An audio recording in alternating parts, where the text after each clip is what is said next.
प्रायोजक हैं रोजगार डेवलपर्स। नमस्कार, स्वागत है आपका न्यूज बुलेटिन में। मैं हूं आपके साथ सुहानी बहुगुना। बुलेटिन से पहले एक नजर इस वक्त की हेडलाइंस पर। सुंदरबनी में 2 से 3 संदिग्धों के देखे जाने की सूचना, तलाशी अभियान जारी। पाकिस्तान को FATF की ग्रे लिस्ट में डाले केंद्र सरकार से ओवैसी की अपील। दीवार की ऊंचाई 5-6 फीट से ज्यादा ना हो, सोमनाथ मंदिर अतिक्रमण मामले में सुप्रीम कोर्ट का निर्देश। उत्तर प्रदेश के कोखराज में मिट्टी का टीला धंसने से 5 लोगों की मौत, 2 की हालत गंभीर। 4 धाम यात्रा के लिए ऑफलाइन पंजीकरण शुरू हुआ। हरिद्वार, ऋषिकेश समेत इन जगहों पर लगे काउंटर पर पहुंचे लोग। चलिए अब जानते हैं खबरों को विस्तार में। खबर महाराष्ट्र के अकोला से, जहां एक जनरल स्टोर में भीषण आग लग गई।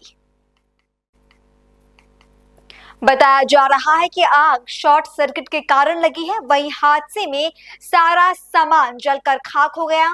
फिलहाल इस घटना में कोई जनहानि नहीं हुई है। खबर कर्नाटक से, जहां हुबल्ली धारवाड़ नगर निगम ने सिविल इंजीनियरों से परामर्श के लिए लाइसेंस शुल्क में वृद्धि की निंदा करते हुए SCCE ने निगम आयुक्त कार्यालय के सामने विरोध प्रदर्शन किया,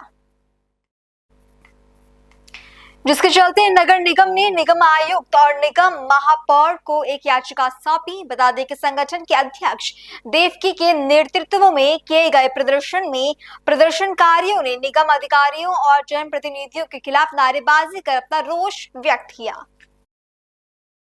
ಈಗ ಲೈಸೆನ್ಸ್ ರಿನ್ಯೂವಲ್ಲು ಪ್ರತಿ ವರ್ಷ ಮಾರ್ಚ್ 31ನೇ ತಾರೀಕಿಗೆ ಬರುತ್ತೆ. ಆವಾಗ ರಿನ್ಯೂವಲ್ 5 ವರ್ಷಕ್ಕೊಮ್ಮೆ ಮಾಡೋ ರಿನ್ಯೂವಲ್ನಲ್ಲಿ ಇವರು ನಮಗೆ ಇಂಟಿಮೇಷನ್ ಕೊಟ್ಟು ರಿನ್ಯೂ ಮಾಡಿಸ್ಕೋತಿದ್ರು. 2005ರಿಂದ 1,500 ರೂಪಾಯಿ ಲೈಸೆನ್ಸ್ ಫೀಸ್ ಇತ್ತು ಕನ್ಸಲ್ಟಿಂಗ್ ಸಿವಿಲ್ ಇಂಜಿನಿಯರ್ಸ್ಗೆ. ಆದರೆ ಏಕಾಏಕಿ ಸಡನ್ನಾಗಿ ಇವರು 12,500 ಮಾಡಿದ್ದಾರೆ. 12,500 ಮಾಡಿಬಿಟ್ಟು 4ನೇ ತಾರೀಕಿಗೆ ಏಪ್ರಿಲ್ ಒಂದು ನೋಟಿಸ್ ಕೊಡ್ತಾರೆ ಎಲ್ಲ ಸಿವಿಲ್ ಇಂಜಿನಿಯರ್ಸ್ಗೆ. ನೀವು ಬಂದು ರಿನ್ಯೂ ಮಾಡ್ಕೋಬೇಕು ಇಮಿಡಿಯೇಟು, ಮಾಡಿಲ್ಲ ಅಂದರೆ 1,000 ರೂಪಾಯಿ ಲೇಟ್ ಫೀ ಕಟ್ಟಬೇಕು ಅಂತಾರೆ. ಇವರು ಫೆಬ್ರವರಿ ತಿಂಗಳಲ್ಲಿ ನಮಗೆ ಇಂಟಿಮೇಷನ್ ಕೊಟ್ಟು ಮಾರ್ಚಲ್ಲಿ ನೀವು ರಿನ್ಯೂ ಮಾಡುವಾಗ 12,500 ರೂಪಾಯಿ ನಿಮ್ಮ ಫೀಸ್ ಇದೆ ಅಂತ ಹೇಳಿದರೆ ನಾವು ಏನೋ ಒಂದು ಮಾತಾಡ್ತಿದ್ವಿ. ಇಲ್ಲ, ಎಲ್ಲ ಸಿವಿಲ್ ಇಂಜಿನಿಯರ್ಸ್ನ ಹುಬ್ಳಿ ಧಾರವಾಡ ಇರೋರನ್ನ ಕರೆದು ಒಂದು ಮೀಟಿಂಗ್ ಮಾಡಿ ಈ ಥರ ನಾವು ಫೀಸ್ ರೈಸ್ ಮಾಡ್ಬೇಕಂತ ಮಾಡೀವಿ, ನಿಮ್ಮದೆಲ್ಲ ಒಪಿನಿಯನ್ ಏನು, what is the problems you are facing ಅಂತ ಅದನ್ನಾದರೂ ಕೇಳಬೇಕಾಗಿತ್ತು. ಏಕಾಏಕಿ ಏನು ಕೇಳದೆ ಮಾಡದೆ ಒಂದು ನೋಟಿಸ್ ಕಳಿಸ್ಬಿಟ್ಟು ಎಲ್ಲರೂ ಬಂದು ತುಂಬ್ರಿ ಅಂತಾರೆ. ತುಂಬಕ್ಕಂತ ಇವ್ರು ಸ್ವಲ್ಪ ಜನ ಹೋದರೆ, ಸ್ವಲ್ಪ ಇಂಜಿನಿಯರ್ಸ್ ಹೋದರೆ ಏನು ಮಾಡ್ತಾ ಇದ್ದಾರೆ, ನೀನು SLC ಮಾರ್ಕ್ಸ್ ಕಾರ್ಡ್ ತೊಗೊಂಬ, ನಿನ್ನ ಡಿಗ್ರಿ ಸರ್ಟಿಫಿಕೇಟ್ ತೊಗೊಂಬ, ನಿಂದು ಆ ಸರ್ಟಿಫಿಕೇಟ್ ತೊಗೊಂಬ, ದಿನ ಒಂದೊಂದು ರೀತಿ ಓಡಾಡಿಸ್ತಾ ಇದ್ದಾರೆ. ಯಾಕೆ ಓಡಾಡಿಸ್ತಾ ಇದ್ದಾರೆ, ವಾಟ್ ಈಸ್ ದ ರೀಸನ್? ಅಲ್ರಿ, 40 ವರ್ಷದಿಂದ ಇವ್ರು ಲೈಸೆನ್ಸ್ ಒಬ್ರು ತೊಗೊಂಡಾರೆ, XYZ ಪರ್ಸನ್. ಅವರು ಅವಾಗ degree certificate SLC marks card ಕೊಡ್ತಾನೆ ತೊಗೊಂಡಿದ್ದಾರೆ. ಇವ್ರ ಕಡೆ ರೆಕಾರ್ಡ್ಸ್ ಎಲ್ಲಿದೆ? ಲೈಸೆನ್ಸ್ ತೊಗೊಳೋವಾಗ ಇವ್ರ ಕಡೆ ರೆಕಾರ್ಡ್ ಇರುತ್ತಲ್ಲ. ಸೊ ಆ ರೆಕಾರ್ಡ್ ಇಟ್ಕೊಂಡು ಇವ್ರು ರಿನ್ಯೂ ಮಾಡಿಕೊಡ್ಬೇಕು. ಇವ್ರದ್ದು ಲೈಸೆನ್ಸ್ ಕೊಟ್ಟಂಥ ಲೈಸೆನ್ಸ್ ಮೇಲೆ ಇವ್ರಿಗೆ ನಂಬಿಕೆ ಇಲ್ಲ. ಇವ್ರು ಲೈಸೆನ್ಸ್ ಕೊಟ್ಟಾರಲ್ಲ, ಮೊದಲು ಡಿಗ್ರಿ ಸರ್ಟಿಫಿಕೇಟ್ ತೊಗೊಂಡು ಈಗ ನಂಬಿಕೆ ಇಲ್ಲದೆ ಹೊಸ ಸರ್ಟಿಫಿಕೇಟ್ ಮತ್ತೆ ಕೇಳ್ತಾರೆ. This is utter like it's nothing but ಮುಂದೆ ಏನಾದರೂ ಕರಪ್ಷನ್ಗೆ ಚಾನ್ಸಸ್ ಕೊಡಲಿಕ್ಕೆ, ಇಂಜಿನಿಯರ್ಸ್ಗೆ ಹ್ಯಾರೆಸ್ಮೆಂಟ್ಗೆ ಪ್ರತಿ ಒಂದು NSC ಕೇಳ್ತಾ ಇದ್ದಾರೆ. ಈಗ NSC ಯಾಕೆ ಬೇಕು? NSC comes to contractors. ಈಗ ಕಾಂಟ್ರಾಕ್ಟರ್ಸ್ಗೆ NSC ತೊಗೊಳ್ಳಿ, ಸಿವಿಲ್ ಇಂಜಿನಿಯರ್ಸ್ಗೆ ಯಾಕೆ NSC ಕೇಳಬೇಕು? ಕನ್ಸಲ್ಟಿಂಗ್ ಲೈಸೆನ್ಸ್ ಕೊಡುವಾಗ ನಿಮ್ಮ ಡಿಗ್ರಿ ಸರ್ಟಿಫಿಕೇಟ್, ಹೊಸ ಲೈಸೆನ್ಸ್ ಅಂದರೆ ಎಲ್ಲ ಕೇಳಿ, ಹಳೆ ಲೈಸೆನ್ಸ್ ರಿನ್ಯೂವಲ್ಗೂ ಎಲ್ಲ ಕೇಳಿದ್ರೆ ಹೇಗೆ? That is one point.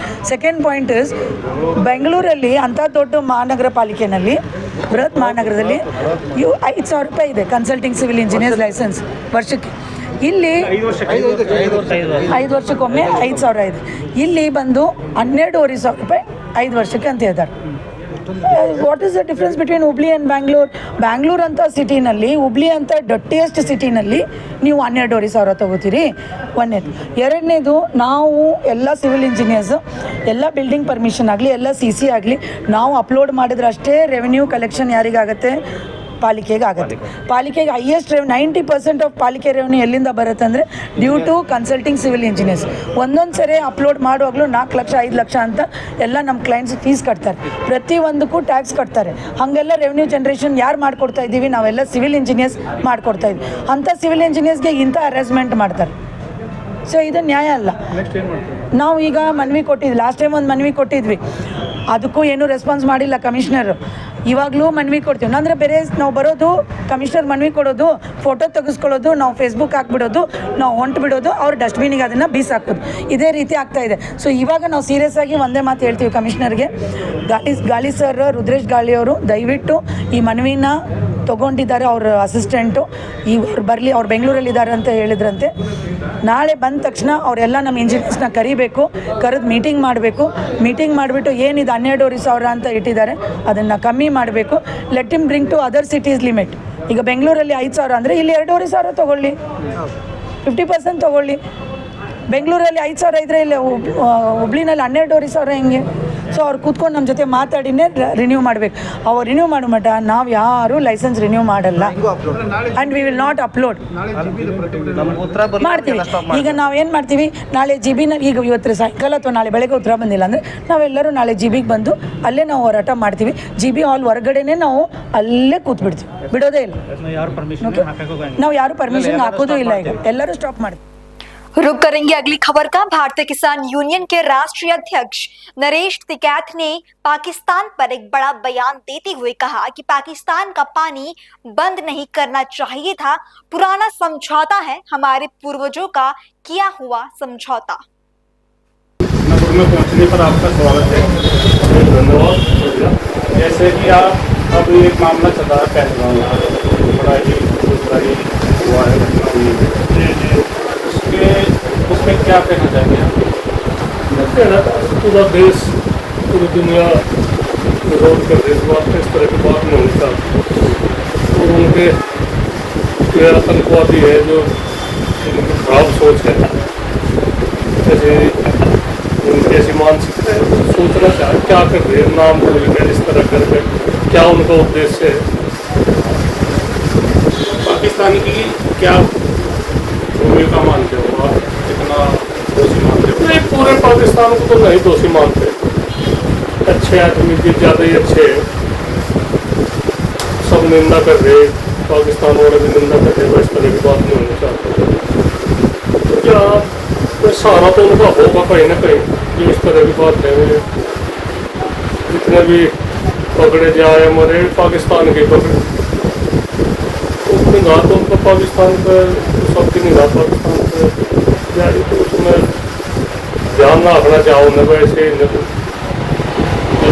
इस तरह के समाज विरोधी तत्व है उन्हें अंकुश लगावे और एक अच्छे विकास की राह पर देश चलना चाह। भारत सरकार से क्या अपेक्षा रखते हैं आप इस हमले को लेकर, कार्रवाई को लेकर? भारत सरकार से क्या अपेक्षा रखते हैं कार्रवाई के लिए पाकिस्तान के आतंकवाद पर? कार्रवाई तो सभी मांग कर रहे, तो कार्रवाई होनी चाह। तो इस तरह के जो अमरनाथ यात्रा है या हो रहे कोई वो है, तो कश्मीर की भूखा मिल जाएगा। इस तरह से जो उनका एक यही पर्यटकों का वही है मामला, अगर वे जाने बंद हो जाएंगे तो क्या होगा, क्या खाओगे? जैसे अभी ये 4-5 निर्णय लिए हैं मोदी सरकार ने इसके हमले के बाद में, जैसे सिंधु नदी का जल रोकना वगैरह है, इससे कितनी नहीं देखो, हमारी बातों का कोई विरोध भी करे, कोई समर्थन भी करे, हम तो बहुत ही कम बोल रहे। पर एक जो एक समझौता हो रहा पहला, तो उसमें तो गलत निर्णय है उसका, वो तो जो समझौता है वो तो लागू रहना चाहिए। हम उसके पक्ष में नहीं, पानी हम किसान हैं, अगर वहाँ का किसान तो कहीं का भी हो, पूरे भारत का किसान हो, इस पर प्रभावित हो उसका ये नहीं कि पानी का तो वो नहीं, उसका नहीं हमने सही मानते। पानी तो चलता रहना चाहिए, पानी पीना तो सब कुछ बेकार हो जाएगा मान लो। नहीं ऐसा क्या पाकिस्तान अपनी मनमर्जी करता रहे या उसके हम समझौते का वो देते नहीं, एक तो बताओ जो हमारे बड़ों ने समझौता कर रखा, हालांकि मैं फिर भी यही कहूँ, मैं इस बात को कोई अन्यथा उसको न दे, पर जो एक समझौता पहले तो चलता आ रहा, आम जनता तराई में गलती 2 आदमी करे या 10 करे और उसकी सजा लाखों में भुगता, तो वो भी तो अच्छी नहीं बात है। इस समस्या का इसका समाधान करे भाई। भारत में इस तरह के हमले तो कहीं ना कहीं तो चूक सरकार की भी है, काबू में आए क्या इस तरह की वो हो रही बातचीत, ये इन्होंने फौज में भी कमी कर दी कि भाई उसमें भी कटौती कर दी। जैसे कहते हैं कि आतंकवाद का कोई धर्म नहीं होता, इस पर क्या कहना चाहिए? नहीं, बिल्कुल सही है बात। इनका कोई धर्म तो इनको होता है, ये तो किसी भी धर्म में किसी भी मजहब में हो सके तो इसी की बात है। हम तो यही कहे इनके साथ में कोई समझौता नहीं, जो गलत है तो गलत को गलत मानना। यहाँ से भी है तो इसमें नहीं हो रहा है, सारे खराब हो रही स्थिति। गलत आदमी की यहाँ नहीं कमर टिकती पाई जाती, वो बड़े स्तर का है मामला। ये तो इस देश को संभाल दो। खबर उत्तर प्रदेश के हापुड़ से, जहां बीजेपी के प्रदेश अध्यक्ष भूपेंद्र चौधरी सोमवार को हापुड़ में वक्फ बिल जन जागरण अभियान कार्यक्रम में पहुंचे। लोगों ने, भूमाफियाओं ने जमीनें कब्जा, क्योंकि भक्ति संपत्तियों पर बड़े स्तर पर कब्जे हैं और वो कब्जे गरीब कल्याण के लिए आम आदमी की जो अपेक्षा है उसके लिए नहीं है। लोगों ने अपने निजी हितों के लिए कब्जे किए हैं। तो सरकार का जो बिल है ये उसके सुधार की तरफ है।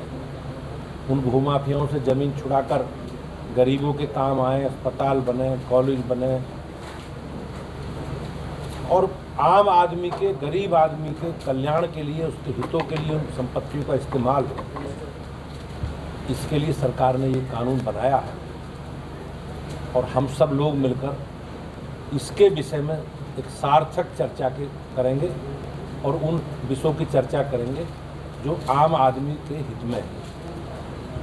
कांग्रेस पार्टी का और विपक्ष का ने बड़ी संख्या में उनके नेताओं ने भी वक्फ संपत्तियों पर कब्जे किए, उसकी चर्चा भी हम सब लोग करेंगे। मुझे विश्वास है कि आप सबका,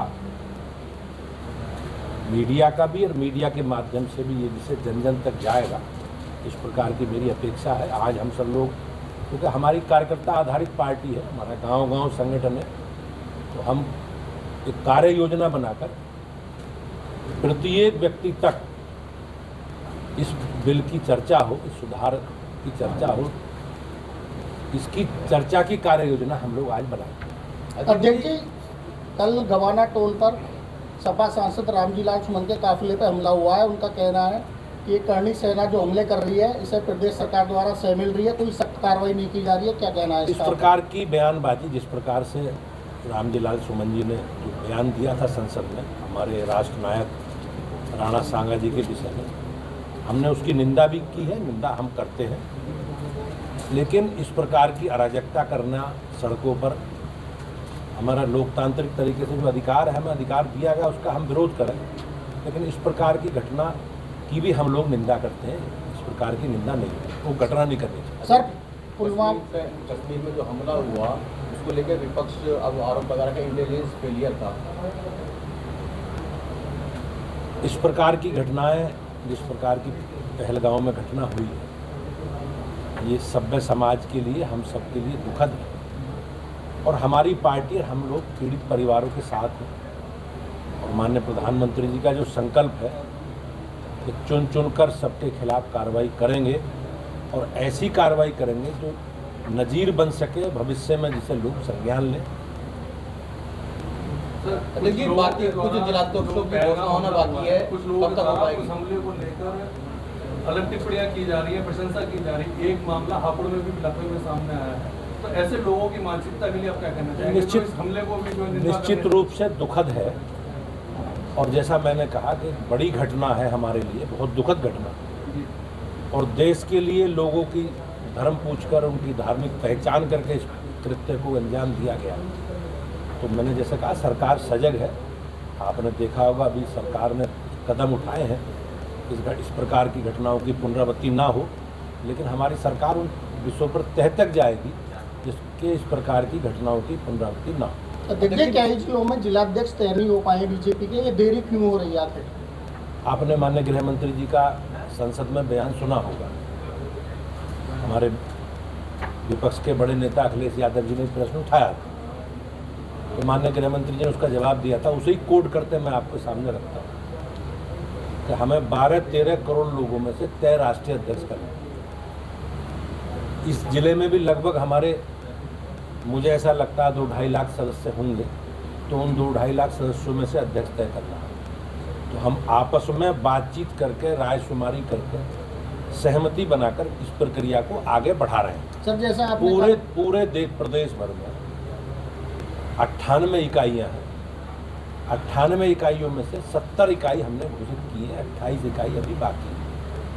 एक ऐसा जिला है जहां मंडलों के भी चुनाव नहीं हो पाए हैं, वो जिले के चुनाव की अहर्ता पूरा नहीं करता। 27 जिलों की घोषणा होनी है, तो हम उस प्रक्रिया को आगे बढ़ा रहे हैं और बहुत जल्दी आपको संगठन के पुनर्गठन की प्रक्रिया होगी। इस संबंध में एक बीजेपी नेता के द्वारा जो उनका भाई था, उनके द्वारा वाहन कटान किया जा रहा था, पुलिस द्वारा कार्रवाई की गई। आज उसमें कुछ तथ्य सामने आए कि मठ के कुछ अधिकारी बन के और पुलिस को फोन किया, फर्जी कॉल किया है। मतलब ऐसे लोगों के लिए एक ये आरोप है और पुलिस प्रशासन संजीदगी से की जांच कर रहे हैं। बीजेपी या योगी जी के नेतृत्व में चलने वाली सरकार है, एक बेहतर कानून के राज के साथ प्रक्रिया को आगे बढ़ा रहे हैं। जो अपराधी हैं, दोषी हैं, सबके खिलाफ कार्रवाई। आपके जवाब नेहा पहलवान हमले को लेकर लगातार सरकार को निशाना साध रही है, उनका मुकदमा भी दर्ज हुआ है, क्या कहना चाहिए? मुझे उसकी जानकारी नहीं है क्या। वहीं उत्तर प्रदेश के सहारनपुर गंगांव ब्लॉक के गांव बिलासपुर में पाइपों की लीकेज की वजह से लोगों को मजबूरन दूषित पानी पीना पड़ रहा है। स्थानीय लोग जल विभाग के अधिकारियों से लीकेज बंद करवाने की मांग भी कर चुके हैं। इसके बावजूद समस्या जस की तस है। ग्रामीण ने नफे सिंह ने गंगांव ब्लॉक के विकास खंड अधिकारी से भी कई बार इस बारे में शिकायत की, मगर कोई भी समाधान नहीं हुआ। ग्रामीणों ने प्रशासन से टूटी हुई लीकेज पाइपलाइनों को सही कराने की मांग की है। पाइपलाइन तो लगभग काफ़ी टाइम से हुई, इसकी हमने शिकायत भी बहुत कर ली। जल निगम वाले तो फ़ोन नहीं उठाते। एक दो बार ट्राई करी। हमारे गांव में एक नई टंकी लग रही या पुरानी है, नई तो चालू हुई नहीं, लेकिन टंकी के जब वह नई चालू करी थी, अब 50-100 जगह थे या फूट गई। इसमें वापसी पानी जा रहा और गंदगी पी रहे लोग बाग। इसमें बीमारी आने का बहुत, नाली का वापसी इसमें पानी जाएगा तो इसमें बीमारी होने की बहुत आशंका है। और ना हमारे गांव में कई बार शिकायत करने के बावजूद भी कोई सुनवाई नहीं है। बीडीओ साहब की रिसीव है हमारे पे, कोई नहीं है, ना कोई सफाई कर्मी आ रहा है। यहाँ से सफाई करण काम में गंदगी हो रही चारों तरफ। पानी का देखो रुक किसी पानी आया सड़ान हो रही चारों तरफ, चारों कोनों पर। तो कोई से में बिलासपुर गांव में बढ़ो, कोई सी जगह पे भी देखो पानी कितना है, गंदगी का पानी। ग्राम प्रधान इस बारे में क्या कर रहे हैं? भाई ग्राम प्रधान करता तो फिर हम यहाँ से ये कागज ठाओ के फिरते हैं। जब ग्राम प्रधान करता फिर हम क्यों शिकायत करते हैं? जी काम हो जाता, शिकायत तो जी होगी जी, काम नहीं होने का। पाइपलाइन कब से फूट रही है? इसे तो काफ़ी दिन हो गए जी। तो जैसा आपने शिकायत की है, क्या आश्वासन मिला है आपको? बीडीओ साहब का भी आश्वासन मिला था जी गांव में आवेंगे और आपकी समस्या का समाधान होगा, सफाई कर्मी भी भेजे जाएंगे और टंकी भी ठीक होगी। और मैं खुद आऊँगा यहाँ से देखने के लिए। आज तक आया नहीं, कई बार बुलाने के बावजूद भी नहीं आया। और कितनी आबादी में गंदा पानी जा रहा है? और पानी पूरे गांव में है जी। कितने आदमी होंगे, परिवार होंगे? हमारे यहाँ से 750 देड़ी है, लगभग 750 देड़ी का गांव है। 4000 के करीब होंगे, 3000 के लगभग, 2800-3000 वोटिंग है। जनसंख्या तो ज़्यादा है, वोटिंग है इतनी। तो गंदा पानी पी रहे हैं, बस पी रहे, मजबूरी है लोगों की, क्या करेगा। क्या स्वास्थ्य विभाग को क्या इसकी जानकारी आपने दी कि बीमारी फैलने का खतरा है? हाँ, मैं वीडियो से दी, स्वास्थ्य विभाग से नहीं दी। और जी जल निगम का एक ये है जी, मैं इसका नंबर मिलाता हूँ, सौरभ गुप्ता जी। एक दो बार तो उसे फ़ोन उठाया, अब उसका मैं नंबर मिलाता हूँ, फ़ोन उठाता नहीं, शिकायत करके उसकी थक लिए। सौरभ गुप्ता, घंटी जाएगी जी, फ़ोन नहीं उठाता, घंटी जा रही देखो। सौरभ गुप्ता जी, यही जल निगम। 2-4 बार पहले उठाया, 2 बार ट्राई भी करवाई इन्हें। जो नई टंकी लगी मेरे यहाँ से, 2 बार कहीं मेरे कहीं तक कराई ट्राई, तो लेकिन अब नहीं, अब फ़ोन ही उठाना बंद कर दिया इन्हें। क्या चाहते हैं आप? हम चाहे जी ये गंदगी हटे मेरे गांव में, था हम क्या चाहे, हम पानी साफ सुथरा आवे लोगों का, साफ सुथरा पानी आना चाहिए गांव में। कोई आंसर नहीं है, कोई आंसर नहीं देता।